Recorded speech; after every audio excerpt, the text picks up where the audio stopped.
वे गौरचंद्राय राधिकाय तदालये कृष्णाय कृष्णभक्ताय तद्भक्ताय नमो नमः.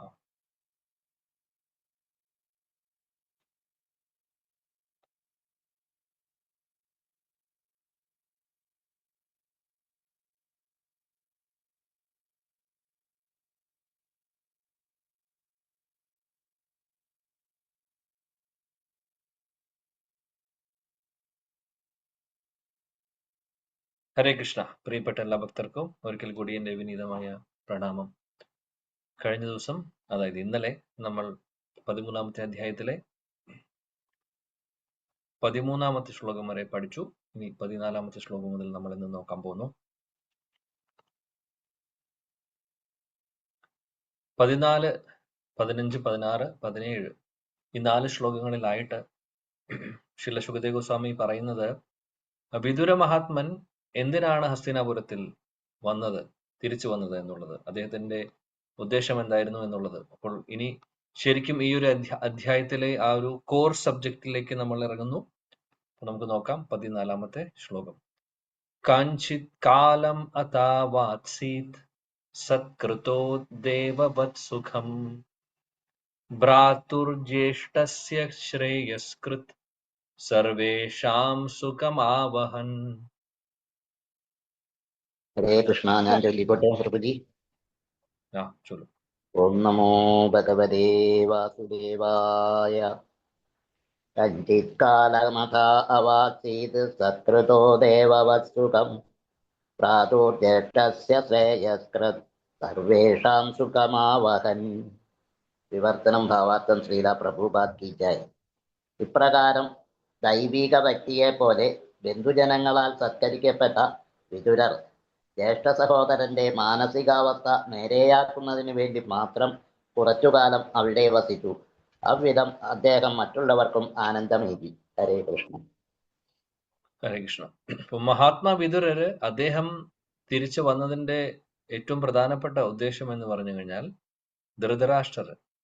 ധൃതരാഷ്ട്രയുടെ മനോഭാവം മാറ്റുവാൻ വേണ്ടി. കാര്യം ധൃതരാഷ്ട്രയെ നല്ലത് ഉപദേശിച്ചു അദ്ദേഹം ഇതിനു മുമ്പ് തന്നെ, നമുക്കറിയാം. അതിനുശേഷം ദുര്യോധനൻ വിതുരനോട് ഇറങ്ങിപ്പോവാൻ പറഞ്ഞു, അല്ലെ, വീട്ടിൽ നിന്ന് പൊക്കോളം പറഞ്ഞു. അങ്ങനെയാണ് പിന്നെ അദ്ദേഹം തീർത്ഥാടനത്ത് പോകുന്നതൊക്കെ നമ്മൾ ഇതെല്ലാം നേരത്തെ പറഞ്ഞിട്ടുണ്ട്. എന്നാലും നമ്മൾ ഇന്നലെയും ചർച്ച ചെയ്തിരുന്നു, വിതുരരെ അവിടുന്ന് വീട്ടിൽ നിന്ന് ഇറക്കി വിടുന്നതാണ്. എന്നിട്ടും അദ്ദേഹം തിരിച്ചു വരുന്നു. തിരിച്ചു വരുമ്പോൾ കൗരവരാരുമില്ല, ധൃതരാഷ്ട്രം മാത്രമേ ഉള്ളൂ. എന്നാലും ധൃതരാഷ്ട്രം വിതുരർ ഒരു പ്രാവശ്യം മാത്രമല്ല, പല പ്രാവശ്യമായിട്ട് പല തവണ അദ്ദേഹം ഉപദേശിച്ചിട്ടുണ്ട്. പക്ഷേ ആ ഉപദേശങ്ങളൊന്നും വില പോയിട്ടില്ല അദ്ദേഹത്തിന്റെ മുമ്പിൽ. അദ്ദേഹം അത് കാര്യമായിട്ട് എടുത്തിട്ടില്ല. അദ്ദേഹത്തെ റിജക്ട് ചെയ്ത പോലെയാണ് അവരെല്ലാവരും പെരുമാറിയത്.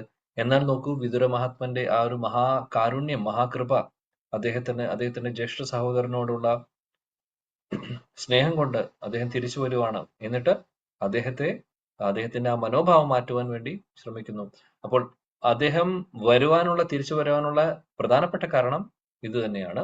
കൂട്ടത്തിൽ ആ ഒരു കാര്യം, അതായത് ധൃതരാഷ്ട്രരെ അദ്ദേഹത്തിന്റെ മനോഭാവം മാറ്റുന്നതിന് വേണ്ടി കുറച്ചു ദിവസം അദ്ദേഹം ഹസ്തിനാപുരത്തിൽ താമസിക്കുന്നു.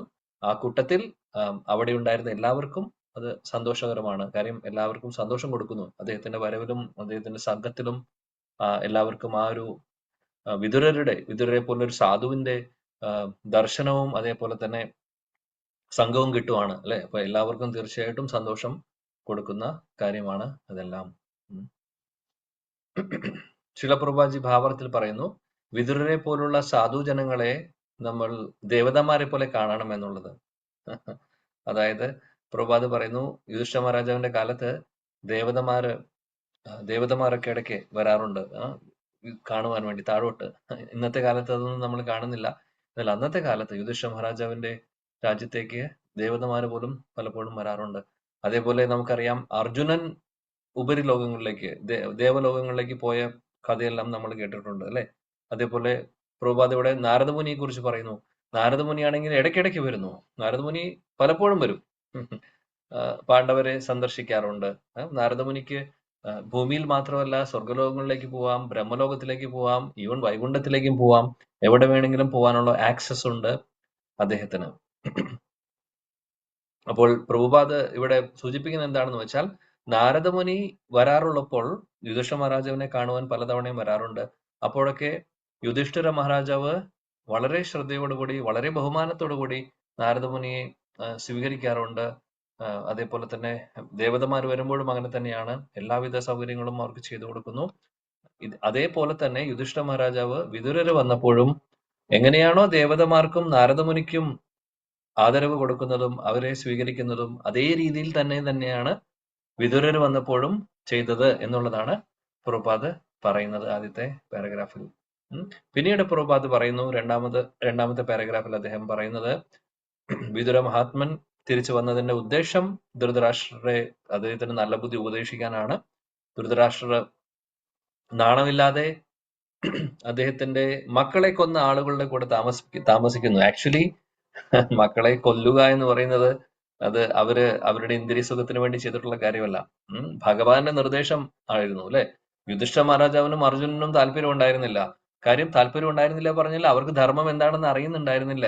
എന്തുകൊണ്ടാണ് ഭഗവാൻ ഈ ധർമ്മം സ്ഥാപിക്കുന്ന കാര്യം പറയുന്നത് എന്ന് അവർക്ക് ധാരണയുണ്ടായിരുന്നില്ല. അവര് ഭൗതിക തലത്തിൽ അല്ലെങ്കിൽ ശരീരബോധത്തിൽ ഇരിക്കുന്ന അവസ്ഥയിൽ അവർക്ക് ഇതെല്ലാം എന്റെ ബന്ധുജനങ്ങളാണ്, അവർക്ക് ദോഷം വരുമോ, അവരുടെ ശരീരം അല്ലെങ്കിൽ അവര് മരിക്കുമോ എന്നുള്ള ചിന്തയൊക്കെ ഉണ്ടായിരുന്നു. എന്നാൽ അതിനപ്പുറത്ത് ഒരു ഹയർ പർപ്പസ് ഉണ്ട് എന്നുള്ളത് ഭഗവാന്റെ ആ ഭഗവത്ഗീത ഉപദേശത്തിന് ശേഷമാണ് അവർക്ക് എല്ലാവർക്കും മനസ്സിലാവുന്നത്. അർജുൻ പിന്നെ അതനുസരിച്ച് യുദ്ധം ചെയ്യുന്നു. പിന്നീട് യുധിഷ്ഠിര മഹാരാജാവിനെ ഭീഷ്മ പിതാമഹൻ ഉപദേശിക്കുന്നു. അതെല്ലാം കഴിയുമ്പോഴാണ് യുധിഷ്ഠിര മഹാരാജാവും കൺവിൻസ് ആവുന്നതൊക്കെ.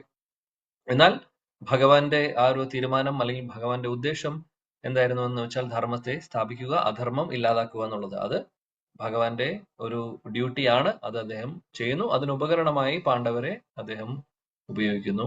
അത്രയേ ഉള്ളൂ. അപ്പോൾ യുധിഷ്ഠിര മഹാരാജാവ് അദ്ദേഹം രാജ്യം അദ്ദേഹത്തിന് തിരിച്ചു കിട്ടുന്നു. അപ്പോൾ ധൃതരാഷ്ട്രയും ഗാന്ധാരിയെയും അങ്ങോട്ട് കൊണ്ടുവരുന്നു. യുധിഷ്ഠിര മഹാരാജാവാണ് നോക്കുന്നത്. സ്വന്തം അച്ഛനെ നോക്കുന്ന പോലെ തന്നെ പാണ്ഡു മഹാരാജാവിനെ എങ്ങനെയാണ് യുധിഷ്ഠിര മഹാരാജാവ് നോക്കുക, അതേപോലെ തന്നെയാണ് ധൃതരാഷ്ട്രയെ അദ്ദേഹം നോക്കിയതും അദ്ദേഹത്തെ സംരക്ഷിച്ചതും അദ്ദേഹത്തെ പ്രൊട്ടക്ട് ചെയ്തതും എല്ലാം. അതാണ് യുധിഷ്ഠിര മഹാരാജാവിന്റെ ക്വാളിറ്റി. അദ്ദേഹത്തിന്റെ ഗുണം അതാണ്. സാധാരണ ആളുകൾ ശത്രുപക്ഷത്തിൽ കാര്യം ധൃതരാഷ്ട്രർ പാണ്ഡവർക്കെതിരെ ചെയ്തിട്ടുള്ള കാര്യങ്ങളൊക്കെ നമുക്കറിയാം. ദ്രൗപദി ദേവിയെ വസ്ത്രാക്ഷേപം ചെയ്യുന്ന സമയത്ത് ഒന്നും പറഞ്ഞില്ല. ധൃതരാഷ്ട്രക്ക് അതിന് സമ്മതം മൂളി അല്ലെ. അതേപോലെ തന്നെ യുദ്ധം ചെയ്യുന്ന കാര്യത്തിലാണെങ്കിലും പല സാഹചര്യങ്ങളിലും ധൃതരാഷ്ട്രർ നല്ല രീതിയിലൊന്നുമല്ല പാണ്ഡവരോട് പെരുമാറിയിട്ടുള്ളത്. പക്ഷെ യുധിഷ്ഠിര മഹാരാജാവിനെ സംബന്ധിച്ച് ഒരു വിദ്വേഷവും ഇല്ല, ഒരു ദേഷ്യവും ഇല്ല, ഒരു ശത്രുതയും ഇല്ല. യുധിഷ്ഠിര മഹാരാജാവ് എല്ലാവരെയും ഭഗവാന്റെ അംശമായി കാണുന്നു. ധൃതരാഷ്ട്രയെ സ്വന്തം അച്ഛനായി കാണുന്നു. അച്ഛന്റെ സഹോദരനാണ്. സ്വന്തം അച്ഛനെ പോലെ തന്നെ അദ്ദേഹം കാണുന്നു. ഇതാണ് അദ്ദേഹത്തിന്റെ ഗുണം, അദ്ദേഹത്തിന്റെ ക്വാളിറ്റി. ഒരു പരിശുദ്ധ ഭക്തന്റെ ക്വാളിറ്റിയാണ് ഇതെല്ലാം. ശ്രീല പ്രഭുപാദ് പറയുന്നു അവസാനം ധൃതരാഷ്ട്രരെ നല്ലത് ഉപദേശിക്കാൻ വേണ്ടി, ആത്മീയമായിട്ടുള്ള കാര്യങ്ങൾ ഉപദേശിക്കാൻ വേണ്ടിയിട്ടാണ് വിതുരര് അവിടെ വന്നിട്ടുള്ളത്. അപ്പോൾ പ്രഭുപാദ് പറയുന്നത് ഇങ്ങനെയാണ് നമ്മൾ ആത്മീയ കാര്യങ്ങൾ കേൾക്കേണ്ടതും പഠിക്കേണ്ടതും. എങ്ങനെ? അതായത് ആ കാര്യങ്ങൾ അറിയുന്ന ആളുകളിൽ നിന്ന് കേൾക്കുക. വിതുരര് എന്ന് പറയുന്നത് അദ്ദേഹം ശുദ്ധഭക്തനാണ്. അദ്ദേഹം ആത്മസാക്ഷാത്കാരം നേടിയ ഒരു വ്യക്തിയാണ്. അങ്ങനെയുള്ള ഒരു വ്യക്തിയിൽ നിന്ന് നമ്മൾ ഈ കാര്യങ്ങളെല്ലാം പഠിക്കണം എന്നാണ് പറയുന്നത്. ആത്മീയമായിട്ടുള്ള കാര്യങ്ങൾ പഠിക്കണം. അപ്പോൾ അതിനുള്ള അവസരം നമുക്ക് കിട്ടുമ്പോൾ ആ അവസരം നമ്മൾ പാഴാക്കാതെ നോക്കണം എന്നുള്ളത് പ്രഭുപാദ് നമ്മളെ ഇവിടെ ഓർമ്മിപ്പിക്കുന്നു. അങ്ങനെയുള്ള ശുദ്ധഭക്തരിൽ നിന്ന് കേൾക്കുമ്പോഴാണ് നമുക്ക് പരിവർത്തനം ഉണ്ടാവുന്നത്. അല്ലെങ്കിൽ നമ്മൾ അങ്ങനെ തന്നെ ഇരിക്കുന്നു. അപ്പോൾ ഓർക്കുക, ധൃതരാഷ്ട്രരെ പോലെയോ ദുര്യോധനെ പോലെയോ ദുഷ്ടരായിട്ടുള്ള നമുക്കും ദുഷ്ടരായി ഒരു സമയത്ത് ധൃതരാഷ്ട്ര ഇതിനു ശേഷം മാറുന്നു. എന്നാൽ ദുര്യോധനൻ അതിനുള്ള അവസരം കിട്ടിയില്ല. എന്നാലും പറയുന്നത് എന്താണെന്ന് വെച്ചാൽ നമ്മളിലും ഒരുപാട് ദുഷിച്ച പ്രവൃത്തികളും വാസനകളും ഒക്കെ ഉണ്ട്, അനർത്ഥങ്ങളൊക്കെ ഉണ്ട്. പക്ഷെ വിഷമിക്കേണ്ട കാര്യമില്ല. നമുക്ക് ആത്മീയമായിട്ടുള്ള കാര്യങ്ങൾ പറഞ്ഞു തരാൻ ശ്രീല പ്രഭുപാദ് ഗുരുജനങ്ങളൊക്കെ നമ്മുടെ മുമ്പിൽ വരുന്നുണ്ട്. അവരുടെ മഹാകൃപ കൊണ്ട് നമുക്ക് അവര് ഇതെല്ലാം പറഞ്ഞു തരുന്നു. അതിനുള്ള യോഗ്യതയൊന്നും ഇല്ലെങ്കിൽ പോലും അപ്പോൾ നമ്മൾ ചെയ്യേണ്ടത് ആ കൃപ നമ്മൾ സ്വീകരിക്കുക എന്നുള്ളതാണ്. 15ാമത്തെ ശ്ലോകം. അഭിഭ്രത് അര്യാമ ദണ്ഡം യഥാവത് അഖകാരിഷു യാവത് ദധാര ശൂദ്രത്വം ശാപാത് വർഷാ ശതം യമഃ. ഹരേ കൃഷ്ണ പ്രഭു. പ്രഭു വായിച്ചോട്ടെ. ഓം നമോ ഭഗവതേ വാസുദേവായ. ഓം നമോ ഭഗവതേ വാസുദേവായ. ഓം നമോ ഭഗവതേ വാസുദേവായ. ശ്ലോകം 15. അഭിഭ്രദ്ദരമ്യ ദണ്ഡം യഥാവദഖകാരിഷു യാവദത്ഥാർ ശൂദ്രത്വം ശാപാദർശശതം യമഃ. ബൈ ശ്രീ പ്രഭാത് കി ജയ്. മണ്ഡൂക മുനിയാൽ ശാപഗ്രസ്തനായ യമരാജൻ ശൂദ്രനായ വിതുരരായി ജീവിക്കുന്നിടത്തോളം കാലം പാപകർമ്മങ്ങളിൽ ഏർപ്പെടുന്നവരെ ശിക്ഷിക്കാനായി യമരാജാവിന്റെ പദവിയിൽ ആര്യമാൻ നിയുക്തനായി. ഹരേ കൃഷ്ണ. ഹരേ കൃഷ്ണ. താങ്ക് യു മാതാജി. ഹരേ കൃഷ്ണ ഹരേ കൃഷ്ണ കൃഷ്ണ കൃഷ്ണ ഹരേ ഹരേ. ഇവിടെ ശ്രീല ഭഗവാൻ പറയുന്നു, ശ്ലോകത്തിൽ പറയുന്നു, വിതുരര് ശൂദ്രപുത്രനാണ് അല്ലെ, നമുക്കറിയാം. അദ്ദേഹം നേരത്തെ നമ്മൾ ചർച്ച ചെയ്തിട്ടുണ്ട്. മാണ്ഡുകമുനിക്ക് മാണ്ഡുകമുനിയെ ശപിച്ചതാണ് ആരെ? യമരാജനെ. അങ്ങനെ യമരാജൻ വിതുരരാവുന്നു. അപ്പോൾ വിതുരര് ഇവിടെ വന്ന സമയത്ത് യമരാജൻ വിതുരനായി വരുന്ന സമയത്ത് ആര്യമനാണ് അവിടെ ആ യമരാജന്റെ പോസ്റ്റിൽ ഇരിക്കുന്നത്. അപ്പോൾ ആര്യമൻ ബാക്കിയുള്ള ജോലികൾ അതായത് യമരാജൻ ചെയ്യാറുള്ള ജോലിയെല്ലാം ആര്യമനാണ് ചെയ്തുകൊണ്ടിരുന്നത് വിതുരര് ഇവിടെയുള്ള സമയത്ത് എന്നുള്ളത് ഈ ശ്ലോകത്തിൽ പറയുന്നു. അപ്പൊ പ്രഭുപാദ്ജി ഇവിടെ സൂചിപ്പിക്കുന്നത് എന്താണെന്ന് വെച്ചാൽ, വിതുരര് ശൂദ്ര പുത്രനാണ്, അല്ലെങ്കിൽ ഒരു ശൂദ്ര സ്ത്രീയുടെ മകനായിട്ട് ആണ് ജനിക്കുന്നത്. അതുകൊണ്ട് ധൃതരാഷ്ട്രരുടെയും പാണ്ഡുവിന്റെയും ആ ഒരു കാര്യം, ധൃതരാഷ്ട്രവും പാണ്ഡുവും രാജ്യം ഭരിച്ചിരുന്നു, ക്ഷത്രിയരായതുകൊണ്ട്, അല്ലെങ്കിൽ അവർ രാജാവിന്റെ സ്ഥാനം ഉണ്ടായിരുന്നു. എന്നാൽ വിതുരർ അവരുടെ അച്ഛൻ ഒന്നാണ്, പക്ഷെ അമ്മ ശൂദ്രാണി ആയതുകൊണ്ട് വിതുരർക്ക് ആ സ്ഥാനം ഉണ്ടായിരുന്നില്ല. പക്ഷെ ആത്മീയ കാര്യത്തിൽ വിതുരരായിരുന്നു ഏറ്റവും മുന്നിൽ. വിതുരരെ പോലെ ആത്മീയ ജ്ഞാനമുള്ള വേറെ ആരും ഉണ്ടായിരുന്നില്ല.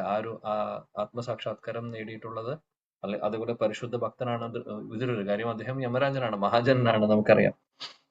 പ്രഭുപാദ് പറയുന്നത്, ജന്മം കൊണ്ടല്ല ഒരാളുടെ ക്വാളിറ്റി നമ്മൾ മനസ്സിലാക്കേണ്ടത്, ഗുണങ്ങൾ അനുസരിച്ചിട്ടാണ്.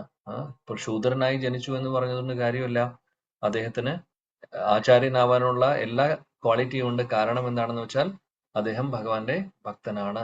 അതുകൊണ്ട് അപ്പോൾ ക്വാളിറ്റി എന്ന് പറയുന്നത് അല്ലെങ്കിൽ ഗുണങ്ങളിലാണ് കാര്യമിരിക്കുന്നത്, ജന്മം കൊണ്ടല്ല എന്നുള്ളത് പ്രഭുപാദ് ഇവിടെ പറയുന്നു. അതുകൊണ്ട് ചൈതന്യ മഹാപ്രഭു പറയാറുള്ളത് പോലെ ഈ ഒരു ആത്മീയ ജ്ഞാനം, കൃഷ്ണാവബോധം ആർക്ക് വേണമെങ്കിലും സ്വീകരിക്കാം. ബ്രാഹ്മണനാവട്ടെ, ശൂദ്രനാവട്ടെ, സന്യാസിയാവട്ടെ, ആർക്ക് വേണമെങ്കിലും ഈ ഒരു ആത്മീയ ജ്ഞാനം നേടാൻ സാധിക്കും. പറയുന്നു, ഈവൻ ഗുരു ആവാനുള്ള ഒരു അവസരം കിട്ടുന്നു.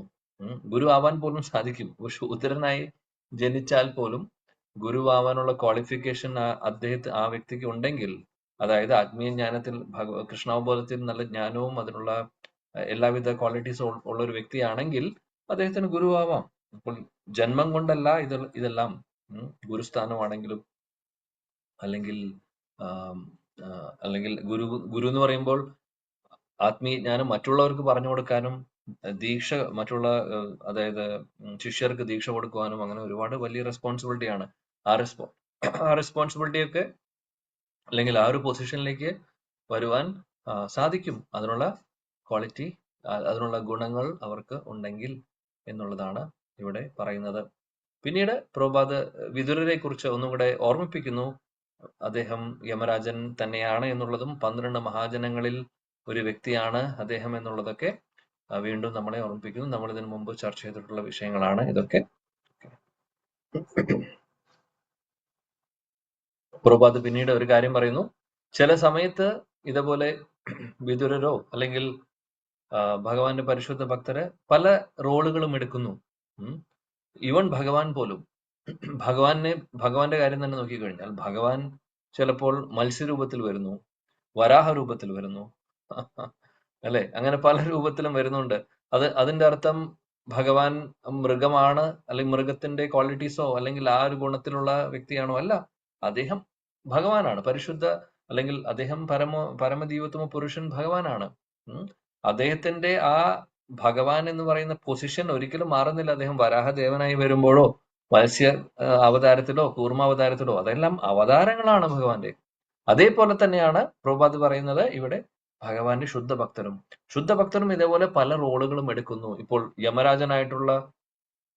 യമരാജൻ ശൂദ്രനായിട്ടുള്ള റോൾ എടുക്കുമ്പോൾ അതിൽ ആ ആത്മീയത ആ പൊസിഷൻ, ആത്മീയമായിട്ടുള്ള ആ ഒരു പൊസിഷൻ, അതീന്ദ്രിയമായിട്ടുള്ള ഒരു സ്ഥാനത്തില് ഒരു വ്യത്യാസവും വരുന്നില്ല. അവരുടെ അവബോധത്തിലും വ്യത്യാസം വരുന്നില്ല എന്നുള്ളതാണ് പറയുന്നത്. അപ്പോൾ വിതുരര് ശൂദ്രപുത്രനാണ് ഉള്ളത് ഒരു വിഷയമല്ല.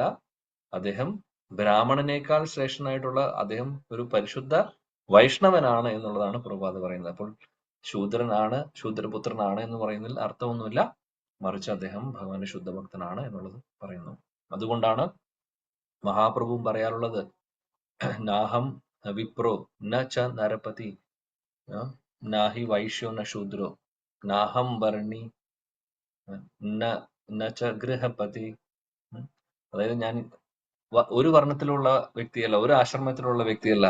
കിന്ദു പ്രോദ്യൻ നിഖില പരമാനന്ദ പ്രേമാമൃതാബ്ദേർ ഗോപി ഭർത്തു പദകമലയോർ ദാസദാസാനുദാസ്. ശ്രീ ചൈതന്യ മഹാപ്രഭു പറയുന്നു, നാഹം വിപ്രോ ന ച നരപതി നാഹി വൈശ്യോ ന ശൂദ്രോ. ഞാൻ വിപ്രനല്ല, ബ്രാഹ്മണനല്ല, ഞാൻ ക്ഷത്രിയനല്ല, അതേപോലെ വൈശ്യനല്ല, ശൂദ്രനല്ല.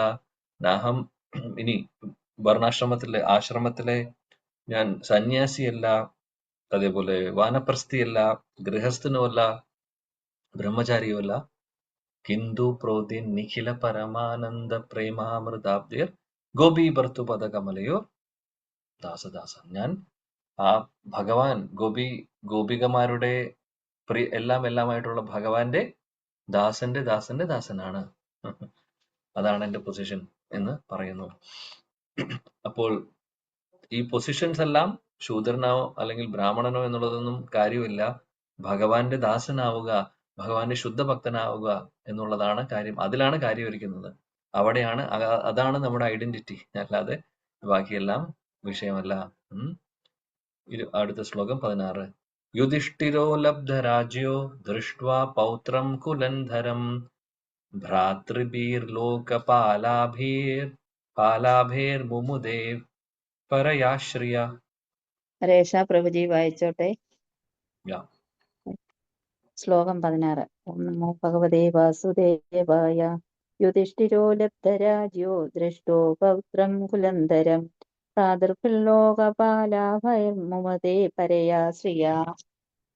വിവർത്തനം. ശ്രീല പ്രഭാതൃക്ക് ജയ്. അദ്ദേഹത്തിന്റെ രാജ്യം സ്വായത്തമാക്കിയതിനും മഹത്തായ വംശപാരമ്പര്യം തുടർന്നുകൊണ്ടു പോകുവാൻ തക്ക പ്രാപ്തിയുള്ള ഒരു പൗത്രന്റെ ജനനം ദർശിച്ചതിനും ശേഷം മഹാരാജാവ് യുധിഷ്ഠിരൻ പ്രജകൾക്ക് വിദഗ്ധ ഭരണാധികാരികളായിരുന്ന അദ്ദേഹത്തിന്റെ ഇളയ ഭ്രാതാക്കളുടെ കൂടെ സഹകരണത്തോടെ അസാമാന്യമായ സമ്പത്ത് ആസ്വദിച്ച് സമാധാനത്തോടെ രാജ്യഭരണം നടത്തി. രേഷ പ്രഭു. യുധിഷ്ഠിര മഹാരാജാവ് അവിടെ ശ്രേഷ്ഠനായിട്ടുള്ള അതായത് അതിന് പ്രാപ്തനായിട്ടുള്ള യോഗ്യതയുള്ള ഒരു കൊച്ചുമകൻ അദ്ദേഹത്തിന് ജനിക്കുന്നു. അതിനുശേഷം അദ്ദേഹത്തിന് അറിയാം, നമുക്ക് പരീക്ഷിത് മഹാരാജാവിനെയാണ് പറയുന്നത്. പരീക്ഷിത് മഹാരാജാവിന്റെ ജന്മം, അതിനുശേഷം അല്ലെങ്കിൽ അതും എല്ലാം നടക്കുന്നു. ഈ സമയത്ത് യുധിഷ്ഠിര മഹാരാജാവ് സമാധാനപരമായിട്ട് ഒരുപാട് കാലങ്ങൾ അദ്ദേഹം രാജ്യം ഭരിക്കുന്നു. അപ്പോൾ ആ സമയത്ത് എല്ലാവിധ ഐശ്വര്യങ്ങളും എല്ലാ സമ്പത്തും എല്ലാം ഉണ്ടായിരുന്നു. കാര്യം അദ്ദേഹം ലോകം മുഴുവനും ഭരിക്കുന്ന മഹാരാജാവായിരുന്നു. അതാണ് പറയുന്നത്. ഭഗവാന്റെ കൃപ കൊണ്ട് അദ്ദേഹം അതെല്ലാം ഭംഗിയായി ചെയ്തു. ശ്ലോകം 17. ഏവം ഗൃഹേഷു സക്താൻ പ്രമത്താനം തദീഹയ അത്യക്രമാത് അവിജ്ഞാത കാല പരമദുഷ്തരഃ. കൃഷ്ണ പ്രഭുജി വായിക്കട്ടെ. കൃഷ്ണ വായിക്കും. ഹരേ കൃഷ്ണ. ശ്ലോകം 17.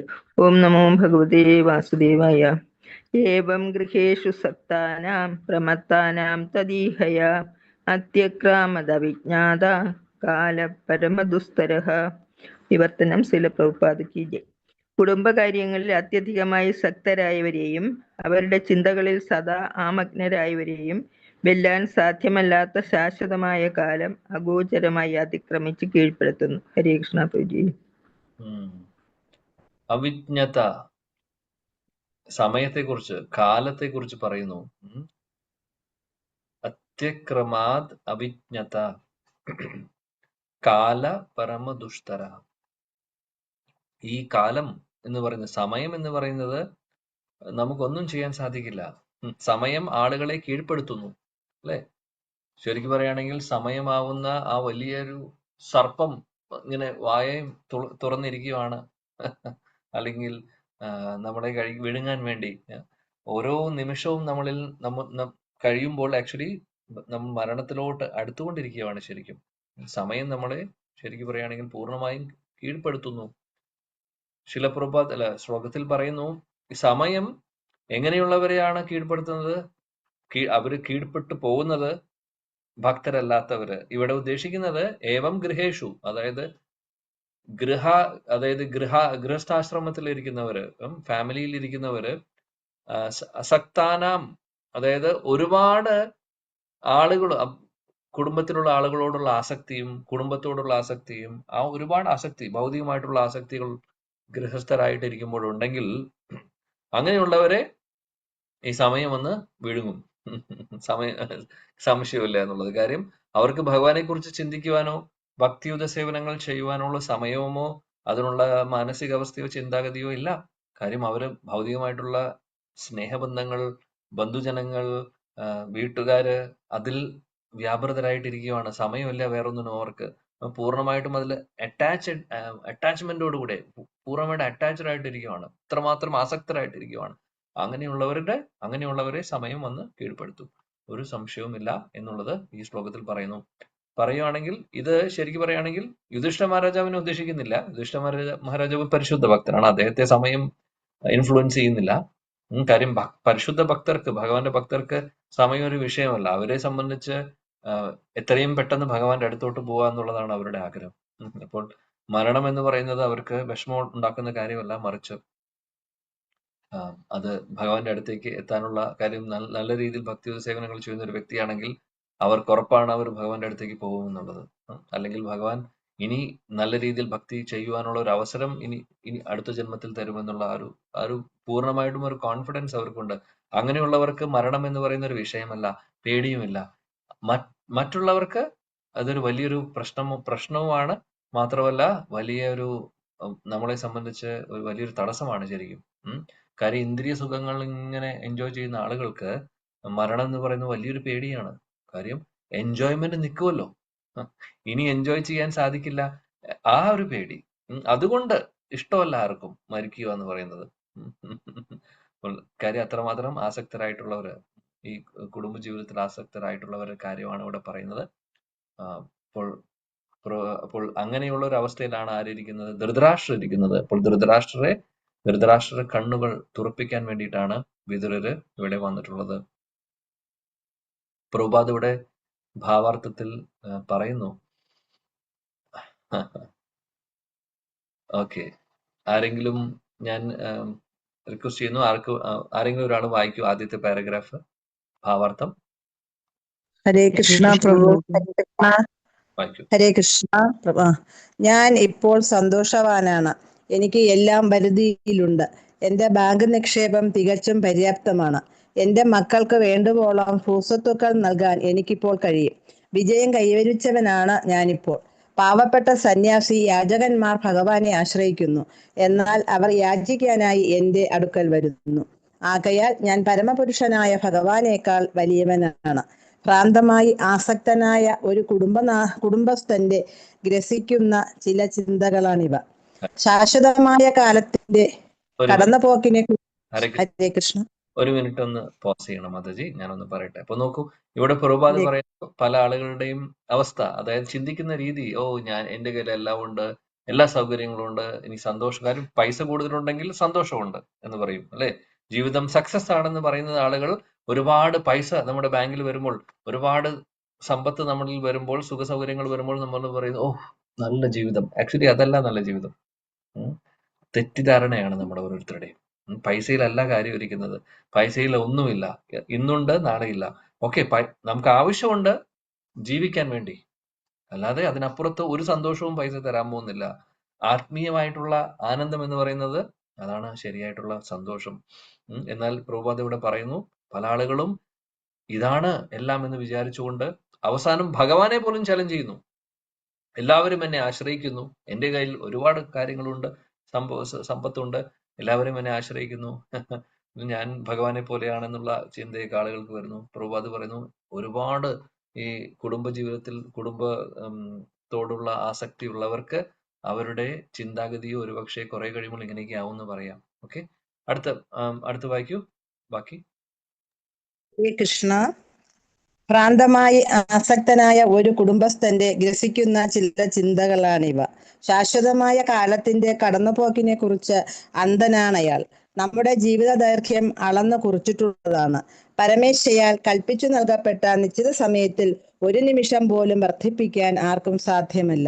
അത്തരം വിലപ്പെട്ട സമയം, വിശേഷിച്ചും മാനവർക്ക് അനുവദിച്ചു നൽകപ്പെട്ടിരിക്കുന്ന സമയം, വളരെ സൂക്ഷിച്ച് വിനിയോഗിക്കണം.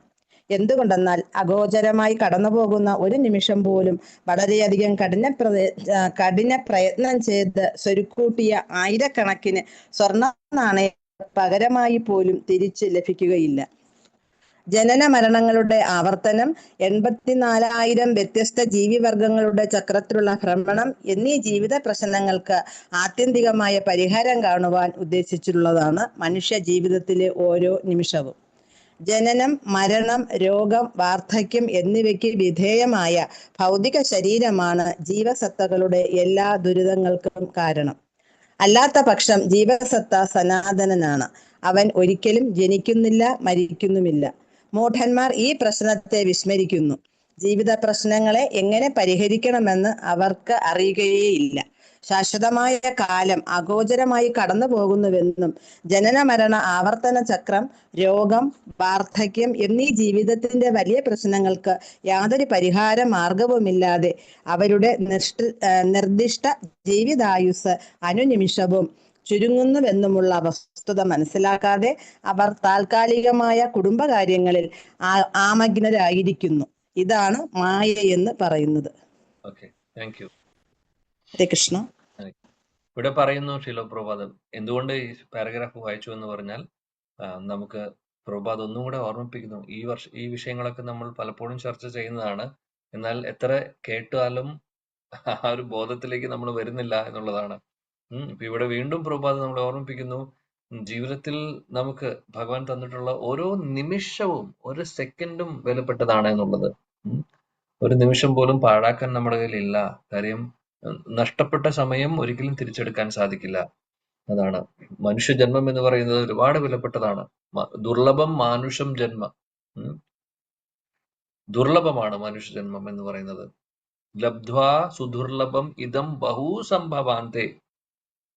ഭാഗവതം പറയുന്നു, പല സ്ഥലങ്ങളിലായിട്ട് പറയുന്നുണ്ട്, ഈ മനുഷ്യജന്മം ഒരുപാട് വിലപ്പെട്ടതാണ് എന്നുള്ളത്. അതുകൊണ്ട് സമയം പാഴാക്കാൻ നമ്മുടെ കയ്യിലില്ല.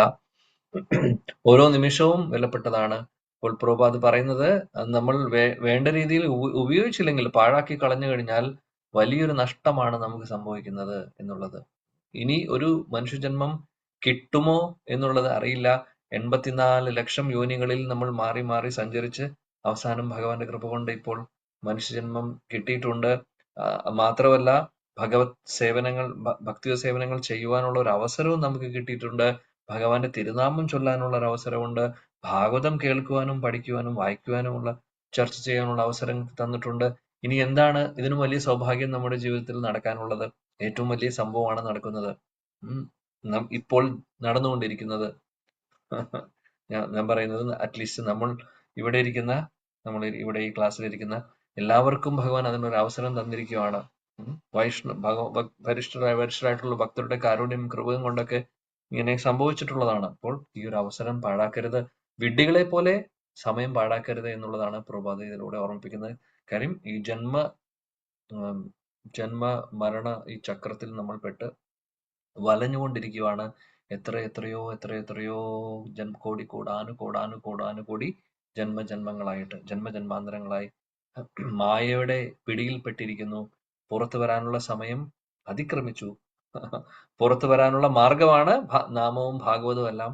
അപ്പോൾ ഇതെല്ലാം നമ്മൾ വളരെയധികം ശ്രദ്ധയോടുകൂടി മനസ്സിലാക്കിക്കൊണ്ട് ജീവിതത്തിൽ ഇതെല്ലാം ആചരിക്കണം. ഭാഗവതം കേൾക്കുക, അതേപോലെ തന്നെ നാമം ചൊല്ലുക. ഇതാണ് നമ്മുടെ ജീവിതത്തിലെ ഏറ്റവും വലിയ കാര്യം. അതെല്ലാം ഭംഗിയായി നടന്നു കഴിഞ്ഞാൽ പിന്നെ പേടിക്കേണ്ട ആവശ്യമില്ല. അല്ലാതെ ധൃതരാഷ്ട്രനെ പോലെ നമ്മൾ ഈ അതായത് വീടിനോടും സമ്പത്തിനോടും സ്ഥാനത്തോടും ഒക്കെ ആസക്തരായി അവസാനം വരെ സമയം പാഴാക്കാനുള്ളതല്ല എന്നുള്ളതാണ് ഓർമ്മിപ്പിക്കുന്നത്. അപ്പോൾ ഇതെല്ലാം ധൃതരാഷ്ട്രനെ ഓർമ്മിപ്പിക്കാൻ വിതുരർ വന്നു. നമ്മളെ ഓരോരുത്തരെയും പ്രഭുപാദ് ഓർമ്മിപ്പിക്കുന്നു, ഗുരുജനങ്ങൾ ഓർമ്മിപ്പിക്കുന്നു. അപ്പോൾ ഇതെല്ലാം നമ്മൾ സീരിയസ് ആയിട്ട് എടുക്കണം എന്നുള്ളത്. കാര്യം ഇനി ധൃതരാഷ്ട്രർ ഈ ഒരു ഉപദേശത്തോടു കൂടി ധൃതരാഷ്ട്രം മാറുന്നു. അപ്പോൾ നമ്മൾ ധൃതരാഷ്ട്രരെ പോലെ ആവരുത് എന്നുള്ളത് ധൃതരാഷ്ട്രം നമ്മളെ പഠിപ്പിക്കുന്നു. അതായത് അവസാനം അദ്ദേഹം മാറി. അപ്പോൾ ആ ഒരു സ്പിരിറ്റ് അദ്ദേഹം ആദ്യം കാണിച്ചിരുന്നില്ല. അവസാന സമയത്ത് ഇനി വിതുരരുടെ ഉപദേശം തുടങ്ങുമ്പോൾ ധൃതരാഷ്ട്രരുടെ കണ്ണു തുറക്കും. തീർച്ചയായിട്ടും അദ്ദേഹത്തിന് ഭഗവത് സാക്ഷാത്കാരം സംഭവിക്കുന്നുണ്ട്, നടക്കുന്നുണ്ട്. എന്നാൽ അവസാനം വരെ അല്ലെങ്കിൽ അതുവരെ അദ്ദേഹം ചെയ്തിട്ടില്ല. എന്നാൽ ഇപ്പോൾ ചെയ്യുന്നു. അപ്പോൾ നമ്മൾ കാണേണ്ടത് അദ്ദേഹം ചെയ്തിട്ടില്ല എന്നുള്ളതിൽ നിന്ന് നമ്മൾ പഠിക്കുന്നു എന്താണ്? അദ്ദേഹത്തിന് നേരത്തെ ചെയ്യാമായിരുന്നു, അത് ചെയ്തില്ല. അപ്പൊ നമ്മൾ അതേപോലെ ആവരുത് എന്നുള്ളതും, ഇനി അദ്ദേഹം വിതുരരുടെ ഉപദേശങ്ങൾ സ്വീകരിച്ചു എന്നുള്ളത് നമ്മൾ മനസ്സിലാക്കുമ്പോൾ അതിൽ നിന്ന് പഠിക്കേണ്ട കാര്യം എന്താണെന്ന് വെച്ചാൽ, നമുക്കും അതേപോലുള്ള അവസരം ഇന്ന് വന്നിരിക്കുന്നുണ്ട്. വിതുരരെ പോലെ ജീവിതത്തിൽ ഗുരുവായി ശ്രീല പ്രഭുപാദും അല്ലെങ്കിൽ നമ്മുടെ ദീക്ഷാഗുരുവും ശിക്ഷാഗുരുവും ഒക്കെ ഉണ്ട്. വിതുരരെ പോലെ നമ്മുടെ കൂടെ തന്നെയുണ്ട്, കാര്യങ്ങൾ പറഞ്ഞു തരുവാനും നമ്മുടെ ജീവിതത്തിൽ നേർവഴിക്ക് നയിക്കുവാനും വേണ്ടി ഉപദേശിക്കുവാനും. അപ്പോൾ അവരുടെ ആ സംഘം, അവരുടെ ആ ഒരു ഉപദേശങ്ങളും അവരുടെ ആ ഒരു അവർ പറയുന്ന കാര്യങ്ങൾ പറയുന്നതനുസരിച്ച് നമ്മൾ ജീവിക്കുകയാണെങ്കിൽ നമുക്കും ഭഗവത് സാക്ഷാത്കാരം സാധിക്കും. അതിന് ഇനി പ്രായമായി മരിക്കാനുള്ള സമയം ആവേണ്ട ആവശ്യമില്ല. ഇപ്പോൾ തന്നെ അതിനുള്ള എല്ലാ അവസരവും ഉണ്ട്. ഇന്ന് തന്നെ ഇപ്പോൾ തന്നെ അത് സ്വീകരിക്കുക എന്നുള്ളതാണ് കാര്യം. ഓക്കെ, 18. വിദുരസ്തദ് അഭിപ്രേത്യ ധൃതരാഷ്ട്രം അഭാഷത രാജൻ നിർഗമ്യതാം ശീഘ്രം പശ്യേദം ഭയമാഗതം. ഹരേ കൃഷ്ണ പ്രഭുജി. ഹരേ കൃഷ്ണ. ഓം നമോ ഭഗവതേ വാസുദേവായ. ശ്ലോകം 18. വിദുരസ്തദ് അഭിപ്രേത്യ ധൃതരാഷ്ട്രം അഭാഷത രാജൻ നിർഗമ്യതാം ശീഘ്രം പശ്യേദം ഭയമാഗതം. വിവർത്തനം ശ്രീല പ്രഭുപാദ് ജയ്. ഇവയെ കുറിച്ചെല്ലാം നല്ലവണ്ണം അറിയാവുന്നതിനാൽ മഹാത്മാവ് വിതുരൻ ധൃതരാഷ്ട്രരെ അഭിസംബോധന ചെയ്തുകൊണ്ട് ഇപ്രകാരം പറഞ്ഞു: അല്ലയോ എന്റെ പ്രിയപ്പെട്ട രാജാവേ, ഒട്ടും താമസം വിന ഇവിടം ഉപേക്ഷിച്ച് യാത്രയായാലും ഭയം അങ്ങയെ എപ്രകാരമാണ് കീഴ്പ്പെടുത്തിയിരിക്കുന്നതെന്ന് ദർശിച്ചാലും. ഹരേ കൃഷ്ണ പ്രഭുജി. ഹരേ കൃഷ്ണ. ഇവിടെ വിതുരര് ഇനിയുള്ള ശ്ലോകങ്ങൾ വിതുരര് ധൃതരാഷ്ട്രരെ ഉപദേശിക്കുന്നതാണ് കാണുന്നത്. 18ാമത്തെ ശ്ലോകം മുതൽ 28ാമത്തെ ശ്ലോകം വരെ ഇവിടെ വിതുരരെ വിളിക്കുന്നത് എങ്ങനെയാണ്? അദ്ദേഹത്തെ രാജൻ എന്ന് അഭിസംബോധന ചെയ്യുന്നു. രാജൻ എന്ന് അഭിസംബോധന ചെയ്യുന്നുണ്ട്. ആക്ച്വലി രാജൻ എന്ന് വിളിക്കുന്നത് അദ്ദേഹത്തെ അതായത് സർക്കാസത്തിലൂടെയാണ് വിളിക്കുന്നത്. രാജൻ എന്ന് വിളിക്കുന്ന കാര്യം മതിയായില്ലേ നിങ്ങൾക്ക്? ഈ രാജ്യത്തോടും ഈ രാജാവിന്റെ പദവിയൊക്കെ ആ ഒരു ആഗ്രഹവും ആ ഒരു ആസക്തിയും കഴിഞ്ഞിട്ടില്ലേ എന്നുള്ളതാണ് പറയുന്നത്. പിന്നെ എന്താണ് ഇവിടെ ഇരിക്കുന്നത്? നിർഗമ്യതാം ശീഘ്രം, പെട്ടെന്ന് തന്നെ പോവൂ, ഇതെല്ലാം ഉപേക്ഷിച്ച് പോവൂ എന്നാണ് പറയുന്നത്. നോക്കൂ, പശ്യേതം ഭയമാഗതം, സമയം വന്ന് വിഴുങ്ങാൻ പോകുന്നു നിങ്ങളെ. സമയം നിങ്ങളെ കീഴ്പ്പെടുത്താൻ പോവാണ്. എന്താണ് ഇവിടെ ഇരിക്കുന്നത്? നിർഗമ്യതാം ശീഘ്രം, പെട്ടെന്ന് തന്നെ ഇവിടെ നിന്ന് പോവൂ എന്നാണ് പറയുന്നത്. അതാണ് വിതുരര് പറയുന്നത്.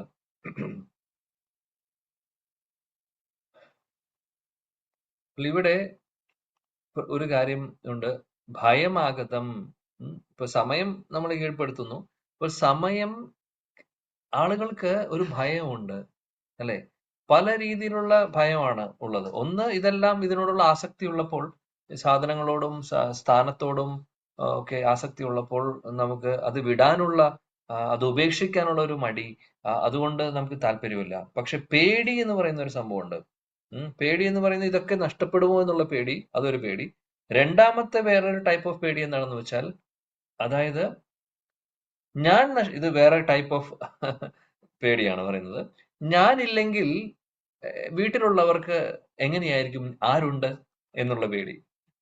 അതുകൊണ്ട് അങ്ങനെയും ചിന്തിക്കുന്നവരുണ്ട്. ആദ്യത്തെ കാറ്റഗറി ഉള്ള ആദ്യത്തെ പേടി എന്താണെന്ന് വെച്ചാൽ, ഒരു തരത്തിലുള്ള പേടി എന്ന് പറഞ്ഞു കഴിഞ്ഞാൽ ഇതെല്ലാം വിട്ടുപോകണമല്ലോ, എനിക്കിനി എൻജോയ് ചെയ്യാനുള്ള അവസരം ഇല്ലല്ലോ എന്നുള്ള പേടി, നഷ്ടപ്പെടുമല്ലോ എന്നുള്ള പേടി. രണ്ടാമത്തെ പേടി, ഞാൻ പോയി കഴിഞ്ഞാൽ ഇവിടെയുള്ളവർക്ക് അല്ലെങ്കിൽ വീട്ടിലുള്ളവർക്ക് ആരുണ്ട്, അവർക്ക് എന്ത് സംഭവിക്കും എന്നുള്ള ചിന്ത, എന്നുള്ള പേടി. എന്നാൽ ഇതൊക്കെ ഒരു കാര്യവുമില്ല, ഇതിലൊന്നും കാര്യമില്ല. ആ ഒരു കഥ കേട്ടിട്ടുണ്ടാവും, കൈലാഷ് എന്ന് പറയുന്ന ഒരു വ്യക്തി, അദ്ദേഹത്തിന്റെ സ്റ്റോറി കേട്ടിട്ടുണ്ടാവും, പലപ്പോഴും നമ്മൾ ചർച്ച ചെയ്തിട്ടുണ്ട്. അതായത് അദ്ദേഹത്തിന് വീടുമായിട്ട് ഒരുപാട് അറ്റാച്ച്മെന്റ് ആയിരുന്നു. അദ്ദേഹത്തിന് വീടും, അദ്ദേഹം പിശുക്കനാണ്, ഒരുപാട് സമ്പത്തും സംഭവങ്ങളൊക്കെ ഇങ്ങനെ സ്വരൂപിച്ചു വെക്കും. അത് ഉപേക്ഷിക്കാൻ അദ്ദേഹത്തിന് മടി, മക്കൾക്ക് പോലും കൊടുക്കുവാൻ മടിയാണ്. എല്ലാം അങ്ങനെ വെച്ചിരിക്കുന്ന ഒരു വ്യക്തിയാണ് കൈലാഷ്. അങ്ങനെ അവസാനം അതായത് സമയമായപ്പോൾ, മരണസമയമായപ്പോൾ ശരീരം ഇടേണ്ടി വന്നു. കാര്യം സമയമായി, പക്ഷെ അദ്ദേഹത്തിന് വീട് വിട്ടു പോകാൻ സാധിക്കുന്നില്ല. അപ്പോൾ അദ്ദേഹം വീടിന് പുറത്ത് ഒരു നായയായി വന്ന് നിൽക്കുന്നു. നായയായിട്ട് അദ്ദേഹം വീടിന് കാവൽ നിൽക്കുന്നു. കാര്യം ഞാൻ പോയി കഴിഞ്ഞാൽ എന്റെ വീട്ടിലുള്ളവർക്ക് ആരുണ്ട് എന്നുള്ളൊരു പേടിയൊക്കെ അദ്ദേഹത്തിന് ഉണ്ടായിരുന്നു, ആ ഇൻസെക്യൂരിറ്റി ഉണ്ടായിരുന്നു അദ്ദേഹത്തിന്. അങ്ങനെ അദ്ദേഹം പുറത്ത് നിൽക്കുന്നു. ആ അറ്റാച്ച്മെന്റ് പോവാത്തത് കൊണ്ടാണ്. ആദ്യം നായയായിട്ട് ജനിക്കുന്നു, അതിനുശേഷം നാരദമുനി വരുമ്പോൾ ഇദ്ദേഹത്തെ ആദ്യമേ തന്നെ നാരദമുനി വന്ന് വിളിക്കുന്നതാണ്. നാരദമുനി കൈലാശന് അവസരം കൊടുക്കുന്നു, പറയുന്നു, അതായത് നിങ്ങളിങ്ങനെ ഇവിടെ ഇത്രയും ആസക്തനായിട്ട് ഈ കുടുംബജീവിതത്തിൽ ഇരിക്കുകയാണ് കുറെ കാലങ്ങളായിട്ട്, നിങ്ങൾക്ക് ഇതെല്ലാം ഉപേക്ഷിച്ചൂടെ, ഞാൻ നിങ്ങളെ വൈകുണ്ഠത്തിലേക്ക് കൊണ്ടുപോയെന്ന് പറഞ്ഞ് നാരദമുനി വന്ന് വിളിക്കുകയാണ് ചെയ്യുന്നത്. ഒന്ന് ആലോചിച്ച് നോക്കൂ, നാരദമുനി ശുദ്ധഭക്തൻ, പരിശുദ്ധ ഭക്തൻ വന്ന് ഒരാളെ വിളിക്കുമ്പോൾ സാധാരണ നമ്മൾ എന്താ ചെയ്യേണ്ടത്? എല്ലാം ഉപേക്ഷിച്ച് ഓടിപ്പോവാൻ തയ്യാറാവണം അല്ലെ? ഞാൻ വൈകുണ്ഠത്തിലേക്ക് കൊണ്ടുപോകാമെന്ന് പറഞ്ഞു വരുവാണ് ഒരാള് മുമ്പിൽ, അതും ഭഗവാന്റെ വളരെ പ്രിയപ്പെട്ട ഭക്തൻ. അപ്പോൾ കൈലാഷ് പറഞ്ഞു, എനിക്ക് താല്പര്യമില്ല എന്ന് പറഞ്ഞു.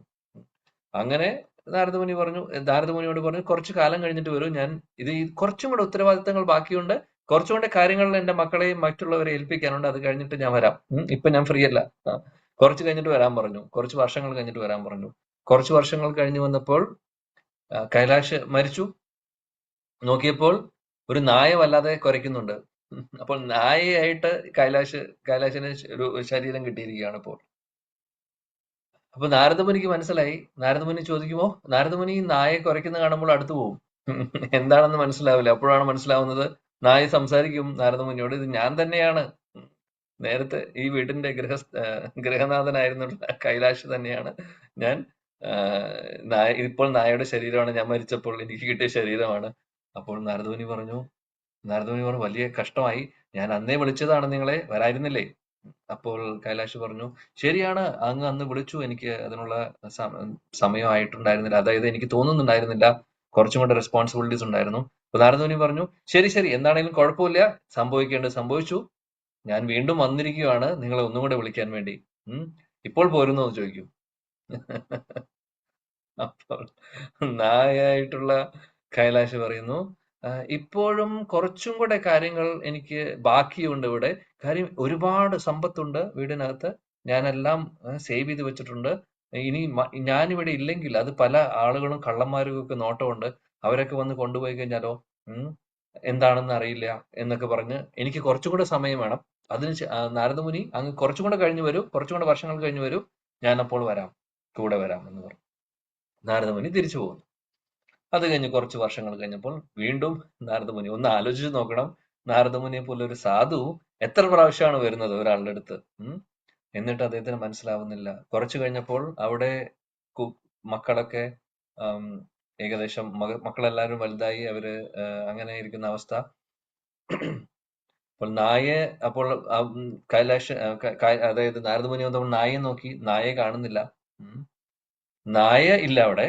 കുറച്ചു കഴിഞ്ഞപ്പോൾ നാരദമുനി ശബ്ദം കേൾക്കുന്നുണ്ട്. നോക്കിയപ്പോൾ ഒരു സർപ്പം നിൽക്കുന്നു. നാരദമുനി കാണുമ്പോൾ ആദ്യം ഒന്ന് കാണുമ്പോൾ എന്താണെന്ന് വിചാരിക്കും.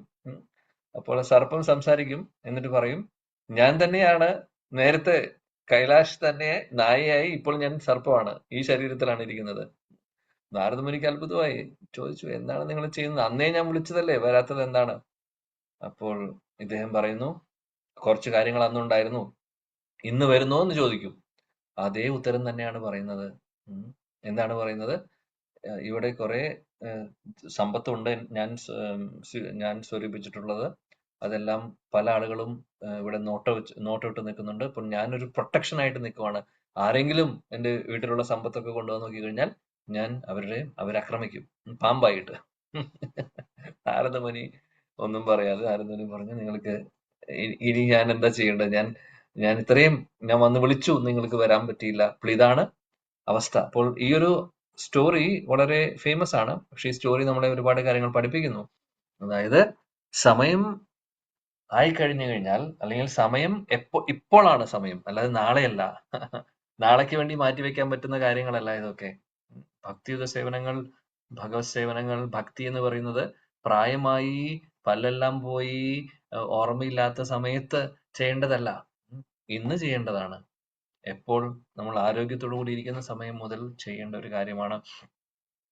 എത്രയും നേരത്തെ തുടങ്ങുന്നുണ്ടോ അത്രയും നല്ലത്. കൗമാരം ആചരേത് പ്രാജ്ഞോ ധർമാൻ ഭാഗവതാനിഹ ദുർലഭം മാനുഷൻ ജന്മം. പ്രഹ്ലാദ് മഹാരാജ് പറയുന്നു, കൗമാരപ്രായത്തിലെങ്കിലും നമ്മൾ തുടങ്ങണം, അല്ലെങ്കിൽ കൗമാരപ്രായത്തിലേ തുടങ്ങേണ്ടതാണ്. അപ്പോൾ സാധിച്ചിട്ടില്ല, സാരമില്ല, ഇപ്പോൾ എപ്പോഴാണ് സാധിച്ചിട്ടുള്ളത് അന്ന് മുതൽ ഈ ഒരു പ്രോസസ്സ്, ഈ ഒരു കാര്യം വളരെ സീരിയസ് ആയിട്ട് നമ്മൾ എടുക്കുക എന്നുള്ളതാണ് ഇതിൽ നിന്ന് പഠിക്കേണ്ടത്. സമയം പാഴാക്കാനില്ല. കൈലാഷിനെ പോലെ ആവരുത് നമ്മൾ. കൈലാഷിനെ പോലെ വേറൊരു കൈലാഷായി മാറരുത്. അറ്റാച്ച്മെന്റും ആസക്തിയും പൈസയോടും മറ്റുള്ള ആളുകളോടും ഓർക്കണം, നമുക്ക് ഇപ്പോൾ ഉള്ളത് പൈസയാണെങ്കിലും സമ്പത്തും സ്ഥാനവും ഒക്കെ താൽക്കാലികമാണ്, എപ്പോൾ വേണമെങ്കിലും നഷ്ടപ്പെടാം. അതേപോലെ തന്നെയാണ് നമ്മുടെ കുടുംബത്തിലെ നമ്മുടെ എല്ലാ റിലേറ്റീവ്സും, നമ്മുടെ ഫാമിലി മെമ്പേഴ്സും, മക്കളും ഭാര്യയും ഭർത്താവും എല്ലാം ടെമ്പററി ആണ്, എല്ലാം താൽക്കാലികമാണ്. ആസക്തിയല്ല നമുക്ക് വേണ്ടത്, എല്ലാവരോടും ഒരു കരുണയും ഒരു കൃപയും നമുക്ക് വേണം. എന്നിട്ട് ചിന്താഗതി എങ്ങനെയായിരിക്കണം? നമ്മൾ എല്ലാവരും ഭഗവാന്റെ അംശമാണ്. ഭഗവാന്റെ നിയോഗപ്രകാരം നമ്മൾ ഒരുമിച്ച് ഒരു കുടുംബത്തിൽ വന്നു. ഇനി നമ്മുടെ ഉത്തരവാദിത്വം എന്താണെന്ന് വെച്ചാൽ ഒരുമിച്ച് ഭഗവാനെ സേവിക്കുക എന്നുള്ളതാണ്. ഇതാണ് ഓരോ ഗൃഹസ്ഥരുടെയും ചിന്താഗതി ഇനിയായിരിക്കണം എന്നുള്ളത്. അല്ലാതെ ഇവിടെ എൻജോയ് ചെയ്യാനോ, ഈ ലോകത്തുള്ളത് ഇനി കാണാൻ ഇരിക്കുന്ന കാര്യം അത് ചെയ്യണം, ഇത് ചെയ്യണം, അങ്ങനെ അങ്ങോട്ട് പോകണം, ഇങ്ങോട്ട് പോകണം, അത് ഒരുപാട് പ്ലാനും ഒരുപാട് ആഗ്രഹങ്ങളും, ഇതൊന്നും ഒരു കാര്യവും ഇല്ല എന്നുള്ളത് നമ്മൾ ഓർക്കുക. അപ്പോൾ അതിന്റെ അർത്ഥം ഉത്തരവാദിത്തങ്ങളിൽ നിന്ന് ഓടിപ്പോവുക എന്നുള്ളതല്ല. നമ്മൾ ഏതൊരു ആശ്രമത്തിലാണോ ഇരിക്കുന്നത്, അവിടെ ഇരിക്കുമ്പോൾ ആ റെസ്പോൺസിബിലിറ്റി നമ്മൾ വളരെ ഭംഗിയായി ചെയ്യണം. ഇല്ലെങ്കിൽ അത് വേറൊരു പ്രശ്നമാവും. അത് ആക്ച്വലി ഭഗവാനെ വിഷമിപ്പിക്കുന്ന ഒരു കാര്യമാണ്. നമ്മൾ ഗൃഹസ്ഥാശ്രമത്തിൽ ഇരുന്നിട്ട് വീട്ടിലുള്ള കാര്യങ്ങൾ റെസ്പോൺസിബിലിറ്റി എടുക്കുന്നില്ലെങ്കിൽ അത് വലിയൊരു തെറ്റാണ്. ഭഗവാൻ ഒരിക്കലും ഇഷ്ടപ്പെടാൻ പോകുന്നില്ല. നമ്മൾ വീട്ടിലുള്ള കാര്യങ്ങളെല്ലാം ഭംഗിയായി ചെയ്യണം, പക്ഷെ ആസക്തിയോട് കൂടിയിട്ടാവരുത്. അതെന്റെ ഒരു കടമയായിട്ട് ചെയ്യുക. കൂട്ടത്തിൽ ആത്മീയ പുരോഗതിയാണ് കുടുംബത്തിലെ മോട്ടോ. അതായത് നമ്മുടെ ലൈഫിലെ ഫാമിലിയിലെ മോട്ടോ എന്ന് പറഞ്ഞു കഴിഞ്ഞാൽ, ഫാമിലിയിലെ ഒരു മിഷൻ സ്റ്റേറ്റ്മെന്റ് എന്തായിരിക്കണം എന്ന് പറഞ്ഞു കഴിഞ്ഞാൽ, എല്ലാവരും ഭഗവാനെ സേവിക്കുക, നമ്മളെല്ലാവരും ഒരുമിച്ച് ഭഗവാനെ സേവിക്കുക. ഇതായിരിക്കണം ഭാവം, ഇതായിരിക്കണം ഓരോരുത്തരും ചിന്തിക്കേണ്ടത്. അല്ലാതെ ഈ എല്ലാം സ്വരൂപിച്ച് ആസ്വദിക്കുക, എൻജോയ് ചെയ്യുക, അതിലൊന്നും കാര്യമില്ല എന്നുള്ളത് ഇതിലൂടെയെല്ലാം നമുക്ക് പഠിക്കാൻ സാധിക്കുന്നു. യുധിഷ്ഠിര രാജാവ് യുധിഷ്ഠിര രാജാവും ഇനി മുന്നോട്ട് നമ്മൾ കാണുന്നു എന്താണ് സംഭവിക്കാൻ പോണേ, അദ്ദേഹത്തിന് സംഭവിക്കാൻ പോകുന്നുള്ളത്. ധൃതരാഷ്ട്രരുടെ അവസ്ഥ നമ്മൾ കണ്ടുകൊണ്ടിരിക്കുന്നു. വിതുരര് അദ്ദേഹത്തോട് പറയുന്നു മതിയാക്കാൻ, നിർത്തിക്കൊള്ളാൻ പറയുന്നു. മതിയായി, ഇറങ്ങിക്കോളൂ ഇവിടെ നിന്ന്, സമയം ഇനി പാഴാക്കാനില്ല എന്ന് പറയുന്നു. 19 പ്രതിക്രിയാന യസ്യേഹ കുതശ്ചിത് കർഹിചിത് പ്രഭോ സ ഏഷ ഭഗവാൻ കാല സർവേഷാം ന സമാഗത. ഹരേ കൃഷ്ണ. പ്രഭു വായിച്ചല്ലട്ടെ. ഹരേ കൃഷ്ണ. പ്രതിക്രിയനായസ്യേഹ കുതചിത് കർഹിചിത് പ്രഭോ സായേഷ ഭഗവാൻ കാല സർവേഷാം ന സമാഗതഃ. വിവർത്തനം. ഈ ഭയങ്കരമായ അവസ്ഥ ഭൗതിക ലോകത്തിലുള്ള ഒന്നിനാലും അല്ലെങ്കിൽ ആരാലും പരിഹരിക്കപ്പെടാവുന്നതല്ല. ഹേ പ്രഭു, പരമദിവ്യോത്തമ പുരുഷനാണ് ശാശ്വതമായ കാലമായി നമ്മളേവരെയും സമീപിച്ചിരിക്കുന്നത്. ഹരേ കൃഷ്ണ.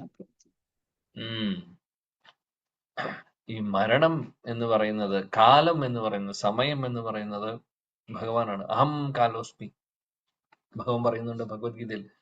കാലം എന്ന് പറയുന്നത്, സമയം എന്ന് പറയുന്നത് ഭഗവാനാണ്. കാര്യം സമയം ആക്ച്വലി കീഴ്പ്പെടുത്തുന്നത് ഭക്തരല്ലാത്തവരെയാണ്. ഭക്തരായിട്ടുള്ളവർക്ക് സമയം കീഴ്പ്പെടുക്കുക എന്ന് പറയുന്ന ഒരു സംഭവമല്ല. അവര് ശരിക്കും പറയുകയാണെങ്കിൽ നല്ല സമയത്ത് അല്ലെങ്കിൽ എല്ലാ സമയത്തും അവർ ഭഗവത് സേവനങ്ങൾ ചെയ്തുകൊണ്ടിരിക്കുന്നതുകൊണ്ട് അവർക്ക് ഈ സമയത്തിന്റെ ഒരു ഇൻഫ്ലുവൻസ് ഉണ്ടാവില്ല. ഇവിടെ അവർ സേവിക്കുന്നു, ഇനി നാളെ വേറെ എവിടെ പോകുന്നു അവിടെ അവർ സേവനം കണ്ടിന്യൂ ചെയ്യുന്നു. മറ്റുള്ളവർക്കാണ് ഇതെല്ലാം വലിയൊരു ബാധയായി മാറുന്നത്. അതാണ്. അപ്പോൾ ഒരാൾക്കും സമയത്തിൽ നിന്ന് രക്ഷപ്പെടാൻ സാധിക്കില്ല. അതാണ് നമ്മൾ ഭഗവാനെ മറന്നിരിക്കുന്ന ആളുകൾക്ക് ഭഗവാൻ മരണമായിട്ട്, കാലമായിട്ട് അവരുടെ മുമ്പിൽ വരും. എന്നാൽ ഭക്തരായിട്ടുള്ളവർക്ക് കാലമായിട്ടല്ല ഭഗവാൻ വരുന്നത്. ഭഗവാൻ വൈകുണ്ഠത്തിൽ വിമാനമായിട്ട് വരുന്നു കൊണ്ടുപോകാൻ വേണ്ടി. അതാണ് വ്യത്യാസം. അല്ലെങ്കിൽ അദ്ദേഹത്തിന്റെ ഭക്തരെ, അദ്ദേഹത്തിന്റെ പാർഷദരെ വിടുന്നു ഇവിടെ നിന്ന് നമ്മളെ കൊണ്ടുപോകാൻ വേണ്ടി.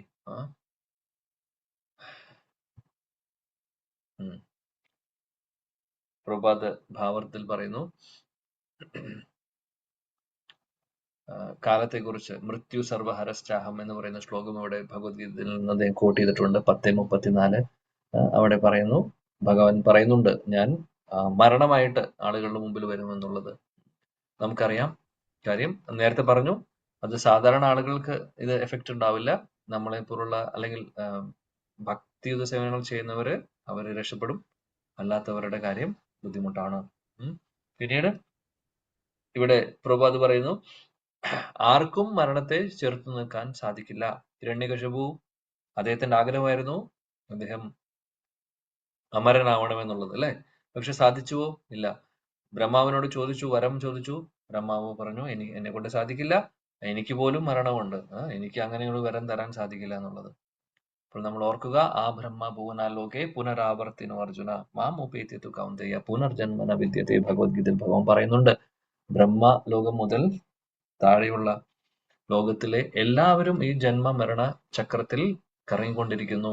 അപ്പൊ നമുക്ക് രക്ഷപ്പെടാൻ, അതായത് ഈ ഒരു ഇതിൽ നിന്ന് രക്ഷപ്പെടാൻ സാധിക്കില്ല. ആക്ച്വലി അതിന്റെ അർത്ഥം നമ്മൾ ഇതിൽ വിഷമിക്കേണ്ട ആവശ്യമില്ല. ഇത് എന്തായാലും ഒരു ദിവസം സംഭവിക്കും നമുക്ക്. പക്ഷേ ബുദ്ധിയുള്ളവർ ചെയ്യേണ്ടത് എന്താണ്? സമയം പാഴാക്കാതെ ഭഗവത് സേവനങ്ങൾ ചെയ്തു തുടങ്ങുക, ഭഗവാനെ നാമം ചൊല്ലുക, ഭാഗവതം ജീവിതത്തിന്റെ ഭാഗമാക്കി മാറ്റുക. ഇത് ചെയ്യുന്നതോടുകൂടി ഇതെല്ലാം മാറുന്നു. എല്ലാം മാറുന്നു. സ്വർഗത്തിലേക്കുള്ള ദ്വാരം അല്ലെങ്കിൽ ഗേറ്റ് അല്ല തുറക്കുന്നത്, വൈകുണ്ഠത്തിലേക്കുള്ള ഗേറ്റ് ആണ് തുറക്കുന്നത്, അല്ലെങ്കിൽ ഗോലോകത്തിലേക്കുള്ള ഗേറ്റ് ആണ് തുറക്കുന്നത്. അതാണ്. അപ്പോൾ ഈ ജന്മം, മൃത്യു, ജരാവ്യാധിയിൽ നിന്നൊക്കെ നമുക്ക് രക്ഷപ്പെടാൻ സാധിക്കുന്നു. ഓക്കെ, അപ്പൊ അത്രയും ഇവിടെ ഇരിക്കട്ടെ. ഭഗവാന്റെ കൃപയുണ്ടെങ്കിൽ നമുക്ക് നാളെ ബാക്കി കണ്ടിന്യൂ ചെയ്യാം. ഈ ഒരു സെക്ഷൻ 28 ശ്ലോകങ്ങൾ വരെ അദ്ദേഹത്തിന്റെ ഉപദേശങ്ങളാണ്. നമുക്കത് കണ്ടിന്യൂ ചെയ്യാം ഭഗവാന്റെ കൃപയുണ്ടെങ്കിൽ നാളെ 20ാമത്തെ ശ്ലോകം മുതൽ. ഹരേ കൃഷ്ണ കൃഷ്ണ കൃഷ്ണ ഹരേ ഹരേ, ഹരേ രാം രാം രാം ഹരേ ഹരേ. ഗ്രന്ഥരാജ് ശ്രീമദ് ഭാഗവതം की जय, जगत गुरु शिला प्रभुपाद की जय, समवेद गौर भक्त वृंद की जय, गौड़ीय गुरु वृंद की जय, सचिनंदन श्री गौर हरि की जय, श्री वृंदावन धाम की जय. जय जय श्री राधे श्याम, जय जय श्री राधे श्याम, जय जय श्री राधे श्याम. निताय गौर प्रेमानंदे. Thank you. Hare Krishna. Hare Krishna. Thank you പ്രഭു. അങ്ങനെ ഇന്ന് രാവിലെയും കോൾ ഉണ്ടായിരുന്നു പ്രഭു. എന്തുകൊണ്ട് വരുന്നില്ല, എന്തുകൊണ്ട് ഇനി കുറച്ചുകൂടെ പരിപാടി ഉണ്ട് പ്രഭു, കുറച്ചുകൂടെ പ്രശ്നങ്ങളുണ്ട്, അത് തീർത്തിട്ട് ഉടനെ വരുന്നതാണ്. ഇതിങ്ങനെ പല കാലങ്ങളായിട്ട് പറഞ്ഞുകൊണ്ടിരിക്കുവാണ്. ഏതായാലും പ്രഭു പറഞ്ഞത് ഈ പറഞ്ഞ ആൾക്കാർക്കൊക്കെ അത് മനസ്സിലായി കാണുമെന്ന് പറയുന്നു. ഓരോ വേഴ്സും നമുക്ക് ആവശ്യമായിട്ടുള്ള കാര്യങ്ങളാണ് നമുക്ക് കിട്ടിക്കൊണ്ടിരിക്കുന്നത്. എത്രയും പെട്ടെന്ന് ഭഗവാന്റെ അടുത്ത് വരിക എന്നുള്ളതാണ് നമ്മുടെയൊക്കെ ലക്ഷ്യം, ഭഗവത് സേവ ചെയ്യുക എന്ന്. ഹരേ കൃഷ്ണ. എന്തെങ്കിലും സംശയം ഉണ്ടെങ്കിൽ ചോദിക്കാം. ഹരേ കൃഷ്ണ. ഹരേ കൃഷ്ണ പ്രഭുജി. ഹരേ കൃഷ്ണ. ഹരേ കൃഷ്ണ. ഹരേ കൃഷ്ണ. വേറൊന്നുമല്ല പ്രഭുജി, വളരെ നല്ല സ്വഭാവമുള്ള ഒരു ആളാണ്. ഭാര്യയുടെ ഇത് കാരണം ആത്മഹത്യ ചെയ്യേണ്ടി വന്നു. 3-4 ദിവസമായിട്ടേ ഉള്ളൂ. ഞാൻ അറിയുന്ന ആളാണ്. അപ്പൊ വളരെ ഭക്തനാണ്, എല്ലാരോടും നല്ല പെരുമാറ്റമാണ്, ഒക്കെയാണ്. പക്ഷെ വീട്ടില് ഒരു സ്വൈരം കൊടുത്തിരുന്നില്ല ഇദ്ദേഹത്തിന്. എന്തൊക്കെയോ സാമ്പത്തിക പ്രശ്നങ്ങള്, അങ്ങനെ ആത്മഹത്യ ചെയ്യേണ്ടി വന്നു. അപ്പൊ അദ്ദേഹത്തിന്റെ ഇനി ഒരു ജന്മം, അത്രയും ഈ ആത്മഹത്യ ചെയ്തിട്ടുണ്ടെങ്കിൽ നല്ലൊരു ജന്മം കിട്ടില്ലല്ലോ. ഇനി നല്ലൊരു വ്യക്തിയായിട്ടും ഇങ്ങനെ വരേണ്ടി വന്നതാണ്. നമുക്കത് പറയാൻ സാധിക്കില്ല ഒന്നും. ഭഗവാന്റെ തീരുമാനമാണ്. ഭക്തരാണെങ്കിൽ ഭഗവാൻ അവരെ തിരിച്ച് പല രീതിയിലൂടെ വിളിക്കും. അത് ആത്മഹത്യ ഭഗവാൻ ഒരിക്കലും പ്രോത്സാഹിപ്പിക്കുന്ന കാര്യമല്ല. പക്ഷെ എന്നാലും അതിന് എന്തെങ്കിലും സാഹചര്യങ്ങളുണ്ടോ? അപ്പോൾ ഭക്തനാണെങ്കിൽ, ഭക്തി സേവനങ്ങൾ ചെയ്യുന്ന ഒരു ആത്മാർത്ഥയോടുകൂടി ചെയ്തിട്ടുള്ള ഒരു വ്യക്തിയാണെങ്കിൽ തീർച്ചയായിട്ടും ഭഗവാൻ അതിന് വേണ്ടിയിട്ടുള്ള കാര്യങ്ങൾ ചെയ്യും. അപ്പൊ നമ്മൾ അതിനെക്കുറിച്ച് ഓർത്തു കഴിഞ്ഞാൽ നമുക്കതിന്റെ ഒരു ഐഡിയ കിട്ടില്ല, എന്ത് സംഭവിക്കും, അവരുടെ ഫ്യൂച്ചർ എന്താവും എന്നുള്ളതൊക്കെ. ഇത് ഭഗവാന് മാത്രമേ അറിയുള്ളൂ. അപ്പൊ നമ്മൾ ചെയ്യേണ്ടത് അവർക്ക് വേണ്ടി പ്രാർത്ഥിക്കാം. അപ്പോൾ ഏതൊരു അവസരത്തിൽ, ഏതൊരു സിറ്റുവേഷനിലാണോ അവരിയ്ക്കുന്നത്, ആത്മാവിരിക്കുന്നത്, അതിൽ ഇനി അങ്ങോട്ട് മുന്നോട്ട് പോകാനും ഭഗവത് സേവനങ്ങൾ ചെയ്യാനുള്ള ഒരു അവസരത്തിനായി പ്രാർത്ഥിക്കാം. അപ്പൊ നമുക്ക് ഒരിക്കലും ജഡ്ജ് ചെയ്യാൻ സാധിക്കില്ല മോശമായിട്ടുള്ള ഒരു ഫ്യൂച്ചർ ആയിരിക്കുമോ അതോ എന്താണെന്നുള്ളത് നമുക്ക് പറയാൻ സാധിക്കില്ല. എങ്ങനെയാണെങ്കിൽ ഇപ്പൊ നോർമലി, അതായത് ഭക്തിയൊന്നും ചെയ്യാത്ത ഒരാളാണെങ്കിൽ അവർക്ക് ബുദ്ധിമുട്ടാണ്, സംശയമില്ല. ശരീരം കിട്ടാതെ കുറച്ച് സമയം ഇരിക്കണം എന്നുള്ളതൊക്കെ ശാസ്ത്രങ്ങൾ പറയുന്നുണ്ട്. മറിച്ച് ഭഗവാന്റെ ഭക്തരാണെങ്കിൽ എന്തും സംഭവിക്കാം. ഇനി ചില ആളുകളൊക്കെ ആക്സിഡന്റിൽ മരിക്കുന്നുണ്ട്, ഭക്തരായിട്ടുള്ളവര്. അപ്പൊ നമ്മൾ ആ ഒരു സമയത്ത് എന്താണ് എന്നുള്ളത് നമുക്കറിയില്ല, അല്ലെ? അപ്പോൾ അവര് ധാമലുമല്ല മരിക്കുന്നത്, സാധാരണ ഭഗവാനെ ഓർത്തുകൊണ്ട് കീർത്തനം കേട്ടുകൊണ്ട് നാമം ചൊല്ലിക്കൊണ്ടും ആയിരിക്കില്ല മരണം സംഭവിക്കുന്നത്, പെട്ടെന്നായിരിക്കും. ഇതൊന്നും നമുക്കറിയില്ല. പക്ഷെ ഭക്തരാണെങ്കിൽ അവരുടെ ഫ്യൂച്ചർ ഭഗവാനാണ് നിശ്ചയിക്കുന്നത്. അതിൽ നമുക്ക് ഒന്നും പറയാനോ ചിന്തിക്കുവാനോ നമുക്ക് എസ്റ്റിമേറ്റ് ചെയ്യാനോ സാധിക്കുന്ന ഒരു കാര്യമല്ല. അത് പൂർണ്ണമായിട്ടും ഭഗവാന്റെ കയ്യിലാണ്. അപ്പോൾ തീർച്ചയായിട്ടും മാതാജി പറയുന്നതനുസരിച്ച് ഒരു നല്ല രീതിയിൽ ഭക്തി ചെയ്തിട്ടുള്ള ഒരു വ്യക്തിയാണെങ്കിൽ തീർച്ചയായിട്ടും നല്ലൊരു ഫ്യൂച്ചർ തന്നെയായിരിക്കും അദ്ദേഹത്തിന് ഉണ്ടായിട്ടുണ്ടാവുക എന്നുള്ളതിൽ സംശയമില്ല. ഹരേ കൃഷ്ണ. കൃഷ്ണ പ്രഭുജി, ക്വസ്റ്റ്യൻ അല്ല, ചോദിക്കുവാണ്. ഞാനിങ്ങനെ ഒന്ന് കേട്ടു, അടുത്ത വ്യാസൻ എന്ന് പറയുന്ന ഒരു പേരല്ല, പദവിയാണ്. അടുത്ത വ്യാസൻ എന്ന് പറയുന്നത് അശ്വത്ഥാമാവാണ് ആണെന്നുള്ളത് ശരിയാണോ പ്രഭുജി? അതായത് വ്യാസദേവൻ നമുക്കൊന്നും പറയാം. ഒന്ന് ഭഗവാന്റെ ശക്തി ആവേശ അവതാരമായിട്ടുള്ള വ്യാസദേവനുണ്ട്. അല്ലാതെയും പല യുഗങ്ങളിൽ അതായത് എല്ലാ പ്രാവശ്യവും വ്യാസദേവൻ ആ ശക്തിയാവേശ അവതാരമായിട്ടുള്ള ഭഗവാന്റെ അവതാരമായിട്ടുള്ള വ്യാസദേവൻ ആയിക്കൊള്ളണമെന്നില്ല. ചില യുഗങ്ങളില് ഭഗവാൻ വ്യാസദേവൻ അല്ലെങ്കിൽ വ്യാസദേവന്റെ വരവുണ്ട്. അപ്പോൾ ആ സമയത്ത് ചിലപ്പോൾ അത് വേറെ ആരെങ്കിലും അതിനുള്ള ക്വാളിഫിക്കേഷൻ ഉള്ള ആളുകൾ ആ പോസ്റ്റ് എടുക്കാം. അപ്പോൾ നമ്മൾ ഉദ്ദേശിക്കുന്ന പോലെ ഒരു വ്യാസൻ എന്നുള്ളതല്ല. കാര്യം അത് നമ്മളെ സംബന്ധിച്ച് ഇപ്പോൾ നമുക്ക് ഭാഗവതം തന്നിട്ടുള്ള വ്യാസദേവൻ തീർച്ചയായിട്ടും ഭഗവാന്റെ ശക്തിയാവേശ അവതാരമാണ്. അല്ലാതെയും അവതാരങ്ങൾ വേറെയും വരുന്നുണ്ട്. അപ്പോൾ ആ ഒരു കൺസെപ്റ്റിൽ നോക്കുവാണെങ്കിൽ ഇതുപോലെ പല ക്വാളിഫൈഡ് ആയിട്ടുള്ള ആളുകൾക്കും ആ ഒരു പൊസിഷനിലേക്ക് വരാൻ സാധിക്കും. അങ്ങനെയാണ്. ഇപ്പൊ ബ്രഹ്മാവിന്റെ പൊസിഷൻ ആണെങ്കിലും ബാക്കിയുള്ള ഇന്ദ്രന്റെയും ചന്ദ്രന്റെ പൊസിഷൻസ് ആണെങ്കിലും അതെല്ലാം പോസ്റ്റുകളായതുകൊണ്ട് ക്വാളിഫിക്കേഷൻ അനുസരിച്ച് ആളുകൾ വന്നുകൊണ്ടിരിക്കും. വരുന്നു പോകുന്നു അങ്ങനെ. ഹരേ കൃഷ്ണ. ഹരേ കൃഷ്ണ ഹരേ കൃഷ്ണ പ്രഭുജി. അശ്വത്ഥാമ എന്ന് പറഞ്ഞിട്ടുണ്ടെങ്കിൽ ബ്രാഹ്മണനായിട്ടും ചെയ്യാൻ പാടില്ലാത്ത കർമ്മല്ലേ ചെയ്തേ പ്രഭുജി? അപ്പൊ ഒരു വ്യാസന്റെ ഒരു ഇതൊക്കെ കിട്ടുക എന്ന് പറഞ്ഞാൽ അത് അങ്ങനെ എന്തോ ആലോചിക്കാൻ പറ്റുന്നില്ല. അശ്വത്ഥാമാവ് അതിനുശേഷം പശ്ചാത്തപിക്കുന്നു ഭഗവാൻ. എന്നിട്ട് അദ്ദേഹം വൃന്ദാവനത്തിലേക്ക് പോകുന്നു. ശാസ്ത്രങ്ങൾ പറയുന്നു അദ്ദേഹം അവിടെ പോയി രാധാറാണിയെ ധ്യാനിക്കുന്നു, രാധാറാണിയോട് പ്രാർത്ഥിക്കുന്നു. അവസാനം ശ്രീമതി രാധാറാണിയുടെ അനുഗ്രഹത്താൽ അദ്ദേഹത്തിന്റെ പാപങ്ങളെല്ലാം, കാര്യം ഭഗവാൻ റിജക്ട് ചെയ്തു അദ്ദേഹത്തെ. ഭഗവാൻ റിജക്ട് ചെയ്താൽ ഇനി പിന്നെ ആരാണ് സ്വീകരിക്കുക? ഒന്ന് ചിന്തിച്ചു നോക്കും. ഒരേ ഒരു വ്യക്തിയേ ഉള്ളൂ, രാധാറാണി മാത്രം. രാധാറാണിയുടെ കൃപ, കരുണാമൃത വാഹിനി. രാധേ വൃന്ദാവനാധീശേ കരുണാമൃത വാഹിനി കൃപയാ നിജ പാദാബ്ജ ദാസ്യം മഹീം പ്രതീയത. കരുണാമൃത വാഹിനി, കരുണാനിധിയാണ് ശ്രീമതി രാധാറാണി. രാധാറാണി അദ്ദേഹത്തിന് കൃപ കൊടുക്കുന്നു. ഇതും പറയുന്നുണ്ട്, നമ്മുടെ ആചാര്യന്മാര് പറയുന്നുണ്ട് ഇതിനെക്കുറിച്ച്. അപ്പോൾ അദ്ദേഹത്തിന് ആ ഒരു ചെയ്തിട്ടുള്ള തെറ്റുകൾക്കൊക്കെ ഒരു അതിൽ നിന്നൊരു മുക്തി കൊടുക്കുന്നത് ശ്രീമതി രാധാറാണിയുടെ അനുഗ്രഹത്താലാണ്. പിന്നീട് അടുത്ത ഒരു ജന്മത്തെക്കുറിച്ചും അവിടെ അദ്ദേഹം ക്വാളിഫൈഡ് ആവുന്നത് രാധാറാണിയുടെ സ്പെഷ്യൽ കൃപ കിട്ടുന്നതുകൊണ്ടാണ്. ഹരേ കൃഷ്ണ. ഹരേ കൃഷ്ണ. ഹരേ കൃഷ്ണ. ഹരേ കൃഷ്ണ പ്രഭു.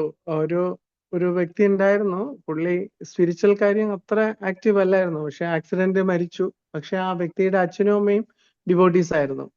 സോ ആ മനുഷ്യൻ ജനന ദിവസവും മരണ ദിവസവും ആശ്രമത്തില് അന്നദാനം കൊടുക്കുന്നുണ്ട്. ആ സമയമാകുമ്പോഴത്തേക്കും ഡിവോട്ടീസിനെ എല്ലാരെയും വിളിച്ചിട്ട് വീട്ടിൽ വെച്ച് ഭാഗവത പാരായണവും ഭഗവത്ഗീത ക്ലാസ് അതുപോലെ സങ്കീർത്തനൊക്കെ ചെയ്യുന്നു. ആക്ച്വലി ജീവിച്ചു വന്നപ്പോ ഇത്രയൊന്നും ചെയ്തിട്ടില്ല. പക്ഷെ ആക്സിഡന്റ് ആയതിനു ശേഷം, അതുകൊണ്ട് അച്ഛന്റെയും അമ്മയുടെയും കൃപ കൊണ്ട് ആത്മാവ് തീർച്ചയായിട്ടും ഭഗവാന്റെ ഇങ്ങനെയുള്ള സേവനം ചെയ്യുന്നതുകൊണ്ട് തീർച്ചയായിട്ടും അതുപോലെ പല സാഹചര്യം കൊണ്ടും ഭഗവാന്റെ അടുത്ത് പെട്ടെന്ന് എത്താൻ പറ്റും. അതെ അതെ അതെ. മറ്റുള്ളവരുടെ കൃപയാണ് നമ്മുടെ ഏറ്റവും വലിയ ശക്തി, അനുഗ്രഹം.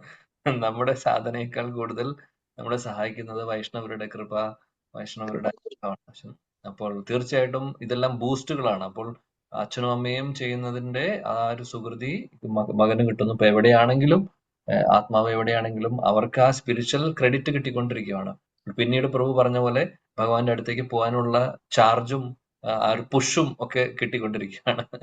അതാണ് സംഭവിക്കുന്നത്. ഹരേ കൃഷ്ണ. എല്ലാത്തിനും അവസാനം ആശ്രയം ഭഗവാൻ മാത്രമാണ്. ധൃതരാഷ്ട്രക്ക് എത്രയോ ഉപദേശങ്ങൾ കൊടുത്തു. ഭഗവാൻ തന്നെ നേരിട്ട് വന്ന് ആ യുദ്ധം ഒഴിവാക്കാൻ വേണ്ടിയിട്ട് അതിനോടൊന്നും യോജിച്ചില്ല. അവസാനം മക്കളെല്ലാം നഷ്ടപ്പെട്ട് കഴിഞ്ഞപ്പോഴാണ് ധൃതരാഷ്ട്രക്ക് ബോധോദയം ഉണ്ടായി വനവാസത്തിന് പോകുന്നത്. വിതുര ഉപദേശത്തോടുകൂടി അദ്ദേഹത്തിന് മാനസാന്തരം ഉണ്ടാകുന്നുണ്ട്. പക്ഷെ അദ്ദേഹം നേരത്തെ അത് ചെയ്തിരുന്നെങ്കിൽ യുദ്ധം ഒഴിവാക്കാമായിരുന്നു. പക്ഷെ യുദ്ധം അനിവാര്യമായതുകൊണ്ട് അദ്ദേഹത്തിന് അത് തോന്നിയില്ല. അവസാനം നമ്മൾ ആശ്രയിക്കുന്നത് ഭഗവാനെ തന്നെയാണ്. എന്ത് പ്രശ്നമുണ്ടെങ്കിലും നമുക്ക് ആശ്രയം അവിടെ മാത്രമേ ഉള്ളൂ. നമ്മുടെ Hare Krishna. Thank you Mataji.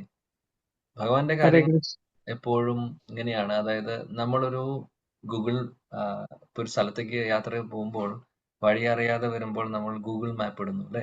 Google map GPS ഇടുമ്പോൾ നമ്മൾ അതിലൂടെ പോകുന്നു. ഏതെങ്കിലും കാരണവശാൽ നമ്മൾ വഴി തെറ്റിക്കഴിഞ്ഞാൽ, ഇവിടെ സ്ഥിരമായിട്ട് എനിക്ക് സംഭവിക്കുന്നതാണ്, ദുബായിൽ വരുമ്പോൾ വഴി മാറിപ്പോകുന്നത് എല്ലാവർക്കും സംഭവിക്കുന്ന, വളരെ കോംപ്ലിക്കേറ്റഡ് ആണ്. കുറെ വഴികളൊക്കെ ഉണ്ട് ഇവിടെ. ഒരു എക്സിറ്റ് പോയി കഴിഞ്ഞാൽ പിന്നെ ചിലപ്പോൾ 10 മിനിറ്റ് പോകേണ്ടി വരും അടുത്തൊരു എക്സിറ്റ് കിട്ടാൻ വേണ്ടി. അപ്പോൾ അങ്ങനെയൊക്കെ ഉണ്ട്. അപ്പോൾ പക്ഷേ മാപ്പിന്റെ പ്രത്യേകത എന്താണെന്ന് വെച്ചാൽ മാപ്പ് റീറൂട്ട് ചെയ്യുന്നു അല്ലെ. അതാണ് ഗുരു GPS എന്ന് പറയുമ്പോൾ ഗുരു പരമ്പര സിസ്റ്റമാണ്. ഗുരു പരമ്പര സിസ്റ്റം അവര് നമ്മൾ വഴി മാറിപ്പോയി കഴിഞ്ഞാലും അവര് നമ്മളെ പിടിച്ച് തിരിച്ചു കൊണ്ടുവരുന്നു. അതേപോലെയാണ് ഭഗവാനും ഭഗവാന്റെ ഭക്തരും. നമ്മളെങ്ങാനും വഴി മാറിപ്പോയി കഴിഞ്ഞാലും ഈ ഭഗവാനും ഭഗവാന്റെ ഭക്തരും ഈ ഗുരു പരമ്പര സിസ്റ്റവും നമ്മളെ തിരിച്ച് റീറൂട്ട് ചെയ്യുന്നു. എങ്ങോട്ടേക്ക്? ലക്ഷ്യത്തിലേക്ക്. അപ്പോൾ തീർച്ചയായിട്ടും വിദുരരുടെ കേസിൽ, ധൃതരാഷ്ട്രരുടെ കേസിൽ അദ്ദേഹം വഴി മാറിപ്പോയി. പക്ഷെ ഭഗവാൻ കൈവിട്ടില്ല. ഭഗവാൻ കൈവിട്ടില്ല. അതുകൊണ്ട് GPS ആയിട്ട് ഗുരുപരമ്പര സിസ്റ്റത്തിന്റെ ഭാഗമായിട്ട് വിദുരർ വരുന്നു. എന്നിട്ട് അദ്ദേഹത്തെ തിരിച്ച് വഴിയിലോട്ട് കൊണ്ടുവരുവാണ് ചെയ്യുന്നത്.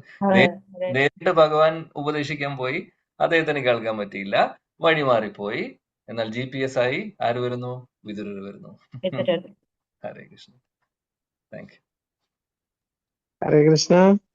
ഇപ്പൊ എത്രയും പെട്ടെന്ന് വരിക എല്ലാരും. ഇങ്ങനെ ഇനിയും കുറച്ച് കാര്യങ്ങളുണ്ടെന്ന് പറഞ്ഞ് പല പല ജന്മങ്ങൾ എടുത്ത് മാറാതെ ഈ ജന്മത്തിൽ തന്നെ എല്ലാരും വന്ന് എത്രയും പെട്ടെന്ന് ഗുരുശിഷ്യ പരമ്പരയിലെ ആ ഇതില് കയറിയിട്ട് ഭഗവാന്റെ അടുത്ത് എത്തണം എന്നുള്ള പ്രാർത്ഥനയോടെ ഇന്നത്തെ പ്രസംഗം പ്രഭുജിയെ ആദരപൂർവ്വം 2 പ്രാവശ്യം ഹരേ കൃഷ്ണ മന്ത്രം പറഞ്ഞ് വൈൻഡപ്പ് ചെയ്യാം.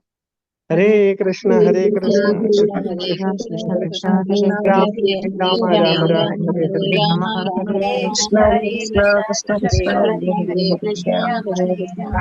ഹരേ ജഗൽപതരോഭേജ കൃപാ സിന്ധുഭേജ പതിദാനാം ഭാവനേഭ്യോ വൈഷ്ണവേഭ്യോ നമോ നമഃ.